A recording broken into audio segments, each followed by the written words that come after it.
Larry, this is starting to look like a classic old battle to control the narrative. A week ago, abortion was what everyone was talking about. Send a couple of planes to Martha's Vineyard, and now it's back to border issues.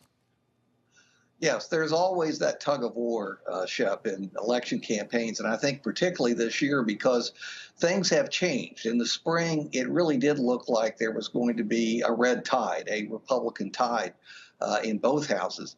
Now, I still think the Republicans will win the House, but it's not going to be by the margin they had once planned on. And the Senate truly is a toss-up. People use toss-up too frequently, but in this case, it is very, very close and really will come down to a seat or two decided by a point or two.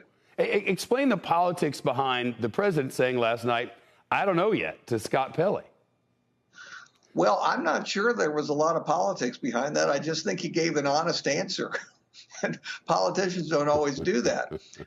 Look, he knows he's turning 80 in November. He knows he'll be 82 at the end of the first term.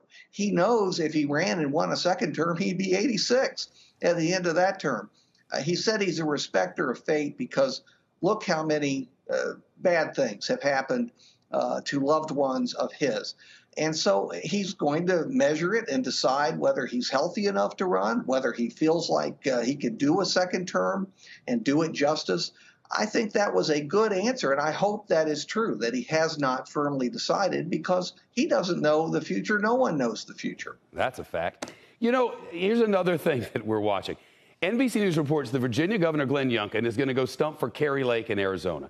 She's the Republican nominee for governor there, a big fan of the former president, election denier, conspiracy theorist, all that. But during his own campaign, Youngkin kept Mr. Trump at a distance. What do you make of this decision to go and campaign for her?